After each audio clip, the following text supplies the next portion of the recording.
Hi guys, we are into the second lesson of our course class 11th history. As we started the second lesson, it talks about the Roman Empire in the three continents Europe, Africa, and also the Asia, part of Asia. So this Roman Empire spread across three continents.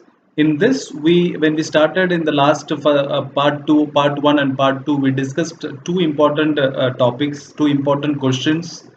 One is comment on the emperor, senate, and the army are the three key players in the administration of Roman Empire.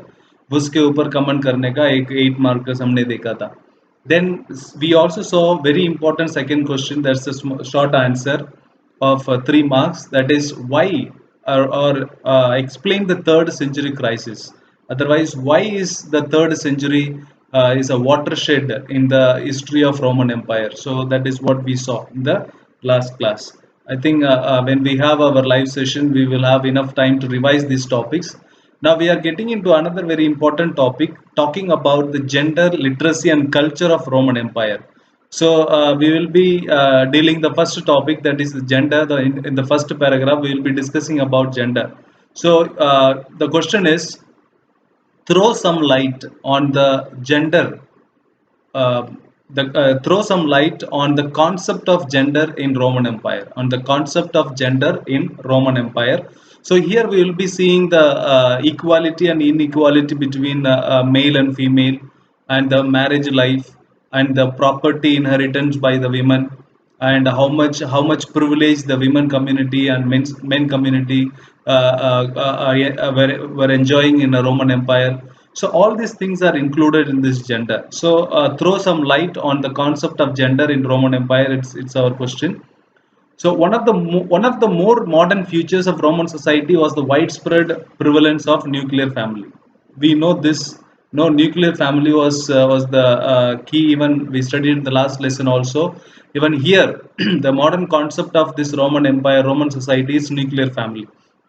Why nuclear family? Because adult sons, once they become adult, they don't want to live with their families and parents, and they want to live their life all alone. Why? Because it is just exceptional. होता नहीं है कि adult brothers to share the common household. No, if in a house there are two brothers, and at that time it was very very exceptional. कभी कभी कोई किसी family में ऐसा होता होगा. Otherwise two brothers cannot stay, adult brothers cannot stay together in a house. So on the other hand, they what do they do? They leave their family once they become adult, and they lead their own life. They marry and they have their children, so it becomes a nuclear family, not a joint family. So that is about this one. Then on the other hand, slaves were included in the family as the Romans understood this. Okay, as the Romans considered this, the slaves were also part of the family. So who are all in the family? It is a nuclear family where adults and they have their own family, and they don't live with their parents, and slaves are included within the family. Okay, so slaves are not outside the family, they are included in the family. That is the second point. By the late republic, the first and second century, the typical form of marriage was on where the wife, this is the typical form of marriage that we had, one where the wife did not transfer her husband's authority. Okay, she did not transfer to her husband's authority, but retained full rights in the property of her father's side, natal family. So what does it mean? That no, if a marriage takes place, okay, she is there, she is the wife, but she will not have all the right, all the authority of what a husband is having, but she will have the full right over the property of her father. Okay, so even after the marriage she will have the property. While the woman's dowry, okay, she gives some dowry. Okay, during the marriage she gives some dowry to the male member, that is partner. The dowry went to the husband for the duration of the marriage, till the marriage is legal. जब तक वो दोनों साथ में है, तब तक वो dowry वो मेल हस्बैंड एंजॉय करता है. The woman remained a primary heir to her father and became independent property owner of her even after the death of the father. That is very very important. Okay, So these points to be noted. Okay, this is about the gender equality, or this is gender equality. So first point we discussed that, even after the marriage, she remains the sole, or for having full authority of the natal family or the property of the natal family. But she did not have the authority. No, she did not enjoy the authority of the husband what she was he was having. And dowry, whatever dowry she brought while the marriage, when the marriage took place, that goes to the husband as long as the marriage was legal. Once they took some divorce or something, then it was not the part of the husband, but it goes to her.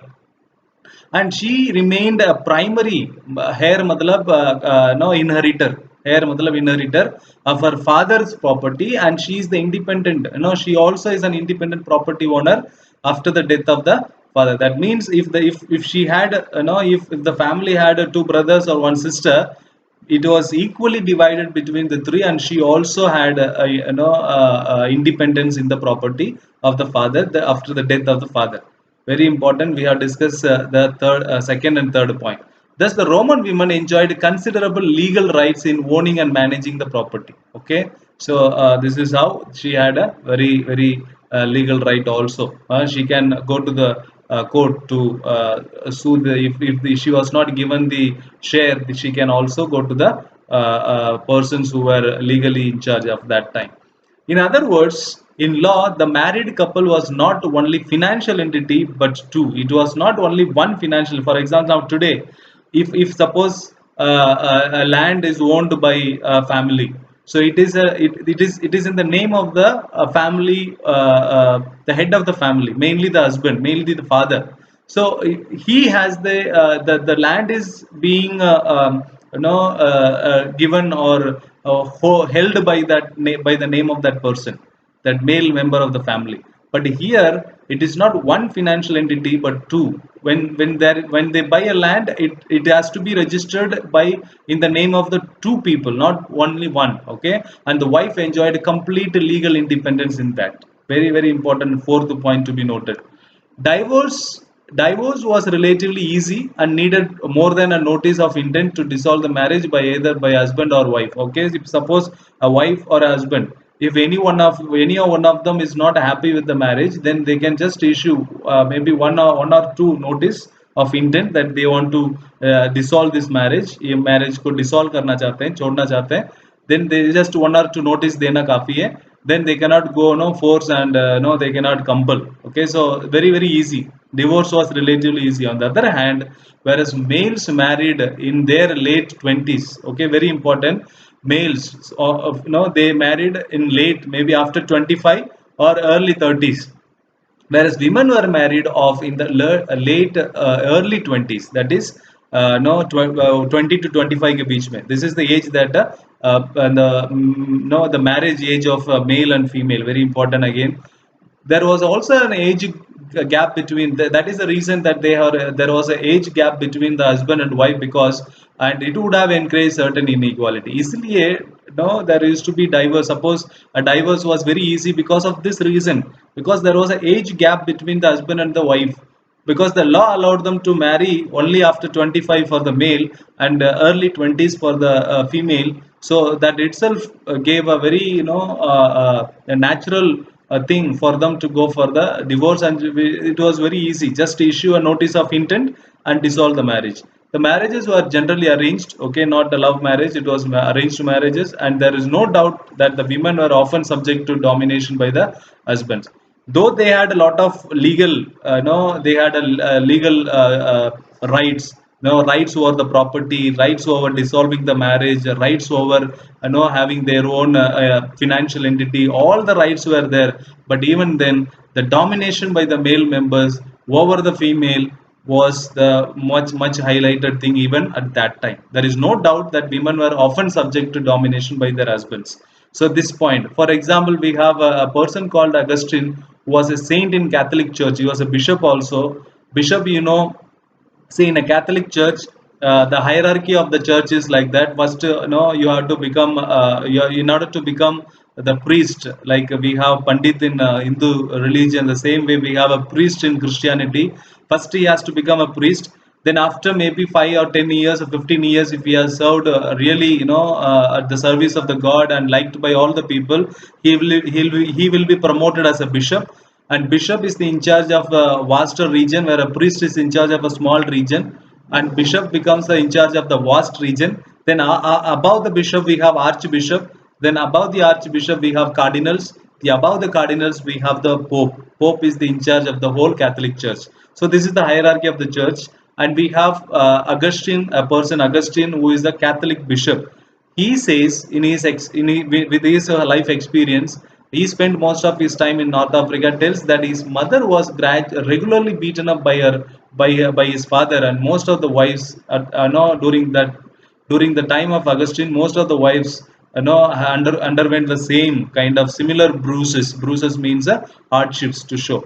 Finally, the fathers had substantial legal control over the children. This is also very important. That is legal control over their children. Sometimes to shocking degree. Some example, legal power of life and death also. No, they have the right whether to kill a child or give life, in exposing unwanted children by leaving them out in the cold to die. Even sometimes in severe cold में उनको छोड़ देते हैं बच्चों को मरने के लिए. So fathers had the substantial right over the children, and they also dominated the female. Legally नहीं है, legally they cannot dominate, but yes, because of the masculine power and all that, husbands dominated over the wives, which was not legal. Yes, of course it was in practice, but this is legal. No, they can have the power of life and death to their children. The fathers had their own right of life and death for the children. So this is the last point to be written. And we have almost if you consider this, you can write 8 points out of this, and this is a long answer. Okay, throw some light on the concept of gender. We discussed both male and female and their rights and their issues related to that. So here, Saint Augustine. Okay, we have given some facts about Saint Augustine. Saint Augustine was a bishop of the North African city called Hippo from 1396, a towering figure in intellectual history of the church. Bishops were as the most important religious figures Christian community, and often very powerful. I told you. So please read this also for your one marker. Fine. So next is literacy. Literacy के ऊपर हम कोई question नहीं frame कर रहे हैं, but you need to know for your one marker. What about literacy? See, it is certain that the rates of casual literacy varied greatly between the different parts of the empire. In some places, it was highly, very much, so much of literacy was there. In other places, very less literacy. Okay, what is literacy? Literacy is the use of reading and writing in every day, often trivial and context. That is the literacy according to Roman Empire at that time. Today, also reading and writing any one of the languages is a. What is literacy according to Indian census? If you are able to read and write in any one of the 21, 22 scheduled languages in the Indian Constitution, is literacy according to the census of India. Now we have this literacy is very, the rates are very much varied from one place to another. For example, a place called Pompeii in Roman Empire में place called Pompeii, which was buried in a volcanic eruption में, वो खत्म हो गया था 79 CE में. There is a strong evidence of widespread casual literacy. So there is a strong evidence that so much of literacy possible in the people lived in Pompeii. Walls on the main streets of Pompeii often carried advertisements and graffiti were found all over the city. इसलिए हमें कैसे पता चलता है कि यहाँ पे literacy बहुत ज़्यादा वाइड स्प्रेड था, because the walls in the place of Pompeii carried a lot of advertisements on the wall. What is this graffiti? Graffiti is making images on the wall. Okay, so by contrast, in Egypt, where hundreds of papyri survive most of the formal documents. Papyri, I told you, it is a document made out of a special plant, papyrus plant, and found near river Egypt, Nile in Egypt. And most of the formal documents such as contracts are usually written in a professional scribes, and it shows that when something is written by the scribes, that people are not X or Y not able to read and write. So even the literacy was certainly more widespread among the categories of soldiers and army officers and estate managers. इनके बीच में literacy बहुत ज़्यादा था.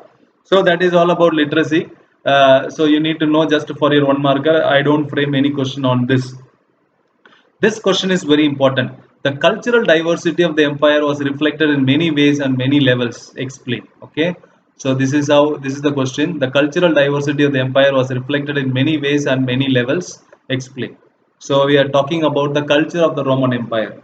In the vast diversity of religious cults means religious practices. Okay, cult meaning something, no, a religion which was followed generations by generations.